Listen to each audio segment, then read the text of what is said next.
So guys, welcome back to another video on the channel and another one of our top 10 cooks. I think we're on number 8. This is number 8. And as you can see from the title of the video, this is our chicken shawarma. Now, this one was December 2020, almost 5 years ago. Again, we were back in the old shack. Weather was a lot different. It's a lot warmer today than it was back then. Funnily, this is my most viewed video. Normally, the kind of comparison videos and shack videos and all the rest of it do really well, but for some reason this chicken shawarma has took off. I say took off, in my scheme of things it's took off. There's about 250,000 views on it, so I had to make an appearance in the top 10. We are going to expand on it a little bit today, do things a little bit different. The actual shawarma recipe is going to remain pretty much the same. We're going to do the garlic sauce that was in the video before as well. We're going to cook it actually in this video, and then we're going to do some flatbreads as well. Last time we just did the shawarma on its own, so might as well finish off the whole recipe. We are actually doing it on the Kamado Joe this time as well, using the Joetisserie. That way it kind of covers both bases. If you're cooking on a kettle, you can go and watch the old video. If you're cooking on a Kamado Joe, this will talk you through the process of it. We are also going to be using the RFX. First time actually using it on the rotisserie cook. This is kind of the ideal use case for it because there's no wires there, so it doesn't get twisted around the spit whenever it's turning.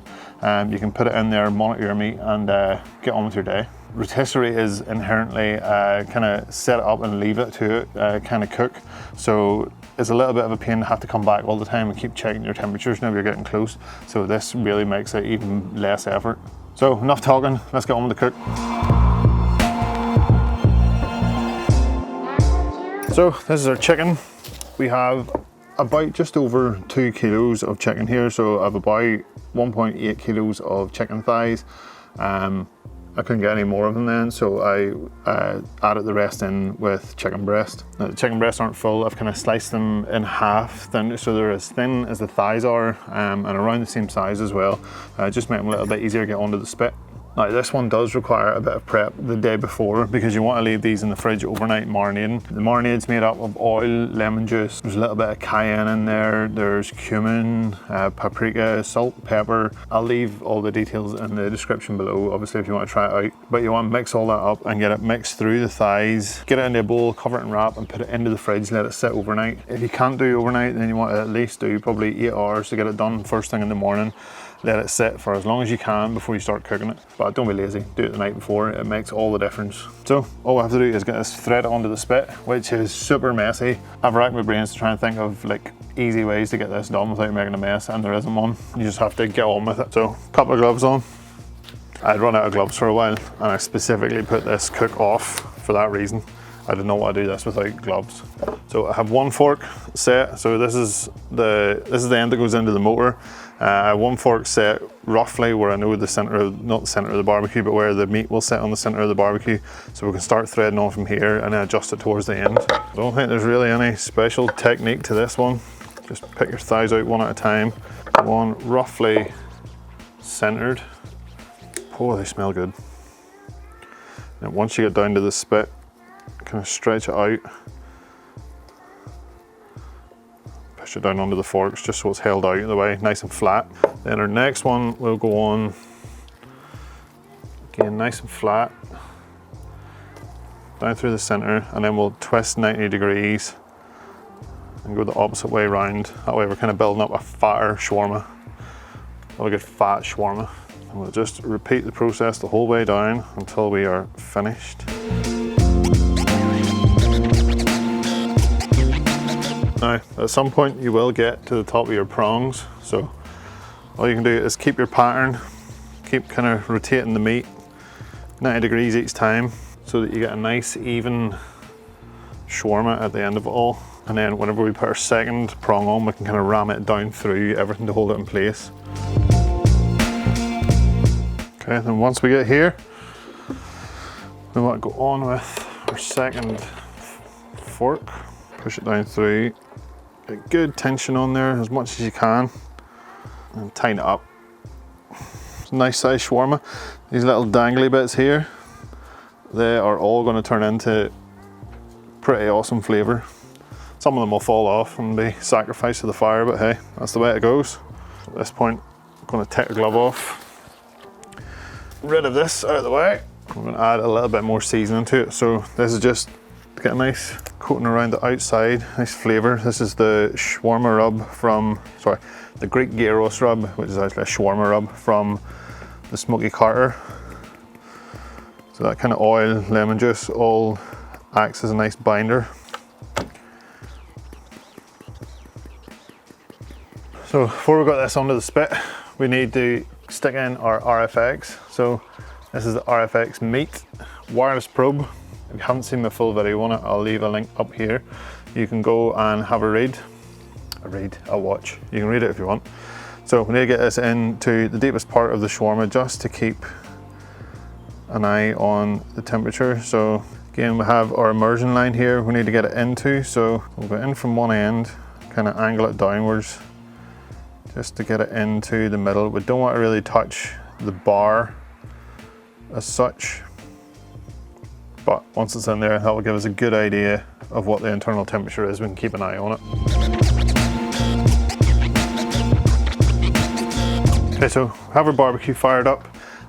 Coals are banked to the back in the ash basket with a divider in it to keep everything back there, so we've no direct heat coming up. You can see we have our diffuser plates in here and a grate in the front. Kind of hoping it doesn't clip on the grate, but we might have to adjust it a little bit. Right, I'm going to stick the probe in for the RFX and kind of sit at the front, give us a reading, and we can get our shawarma in place. Are sitting a little bit not centered, so I'll just loosen the prongs a little bit and try and slide everything to the middle. Not that it really matters, but it's always nicer to have things centered. I'll hit the button, turn it on and give it a spin just to see if everything's spinning okay. We are clipping the grates a little bit, some of them little nodular bits at the bottom, but I think the main thing is going to spin fine. Yeah, I don't think that's going to cause us too many problems. So we can close this up now.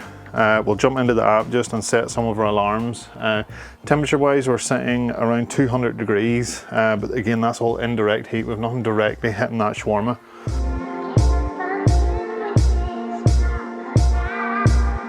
Okay, shawarma is spinning.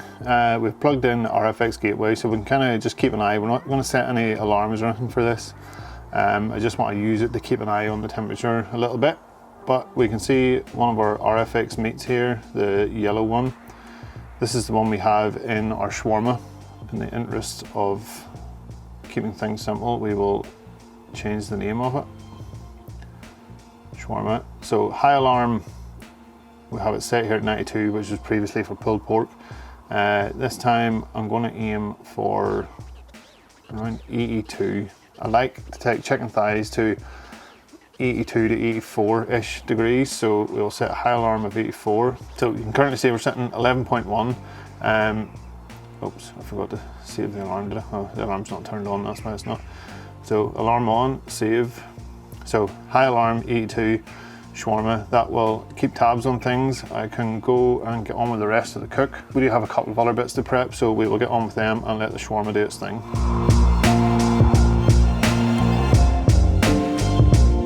Okay, next thing I want to prep is we're going to roast off a garlic bulb. So this is for the garlic kebab sauce.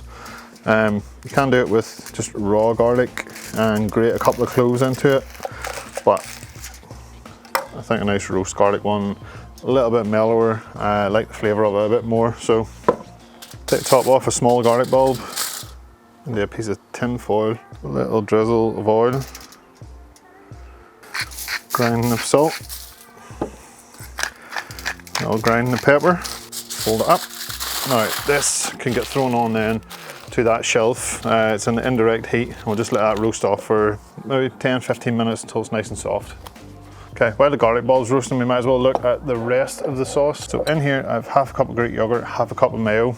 To loosen that down a little bit, we need to go in with the juice of half a lemon. Can get fresh parsley, so we're going to have to use the dried stuff, but you might go in with a little bit of fresh parsley. Say about a tablespoon if you're using the dried stuff, small handful chopped down if you're not, and a good twist of salt. an even better twist of pepper. Give it a quick mix through. Obviously we need to wait for our garlic to roast off before we can add that in, but let's give us a nice sauce we can kind of drizzle over our shawarma. So that can go into the fridge then until our garlic is roasted, and we can squeeze it into it and mix it all through. Okay, our shawarma's taken away nicely. We can start to get the dough ready for the flatbreads. So 300 grams self-raising flour in here. Okay, into that we're going to stick in about 150 grams of Greek yogurt, half a teaspoon baking powder, about a teaspoon of salt. I'm using the fine sea salt here. And then lastly, a tablespoon of oil. And we'll just a tiny little splash of water. We'll start to combine that all together with a spoon first, and then we'll get it tipped out and actually knead it into a dough. We'll just tip that out onto our cutting board. We'll start to bring it together into a dough.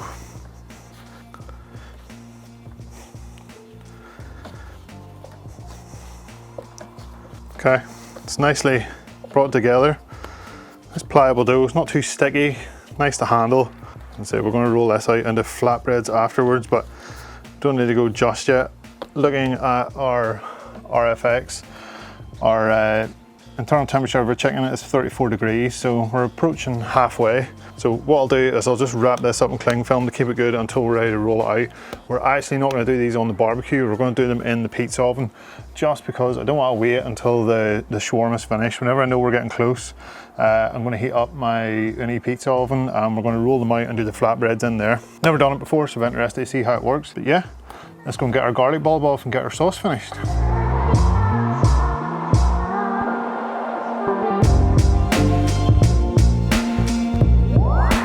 Okay, garlic bulb has had a chance to cool just before I put it into our cold sauce. So all we have to do, they're nice and soft, just give it a squeeze. All that nice roasted garlic out. Right, now you can just kind of mash that down into the sauce. The fact it's roasted as well, even if you do get like a chunk of it in there, it's actually kind of like sweet. It's not sweet afterwards, you stink of garlic, but the taste is good. Right, get that into the fridge for a couple of hours. You want it to have a chance to kind of let that garlic diffuse through the whole sauce. Now all we have to do is wait on the shawarma.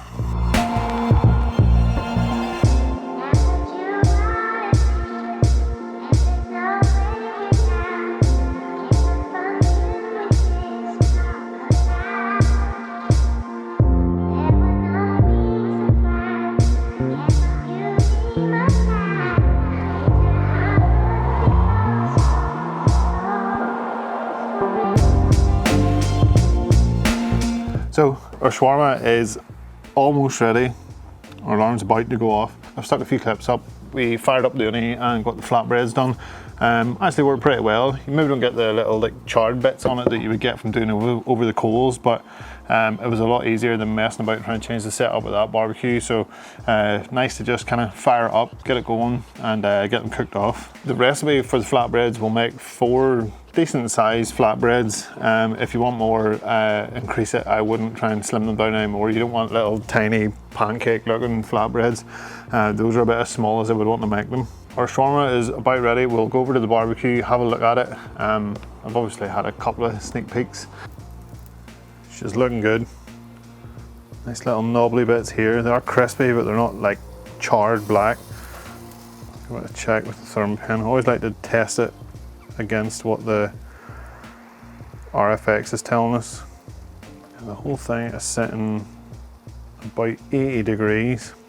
I'm quite shocked at how close it is to what the RFX is telling us as well. I think we're just about ready to get it off. Here is the RFX. Oh, there we go. There's our alarm. I'll just switch that off so it isn't constantly going. But we can turn the spit off now, get it lifted off, and get some carved off. I am ready for this.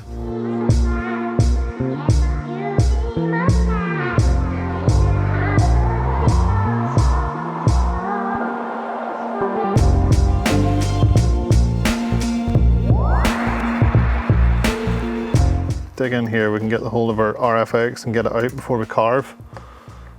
I'm going to need it clean. It's a good job it's waterproof. You can kind of chuck it in, get a lot of that crusty stuff off it.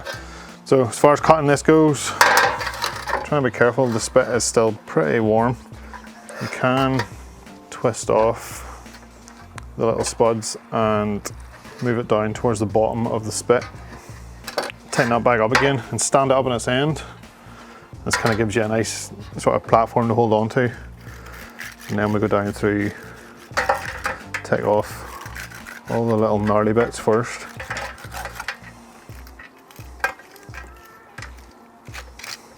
So once you get inside, it's nice and juicy.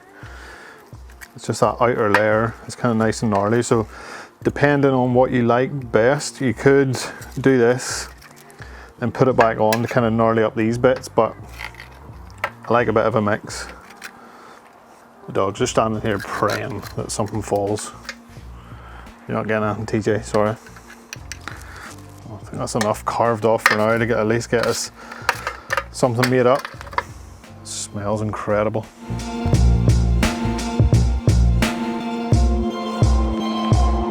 Let's dig in, give it a go. I brought one flatbread out. Left the rest of them inside, stay a bit warm. Just gonna jump in here with my hands, grab some. And a drizzle of the sauce over the top. Give it a go. Man, that is some tasty chicken.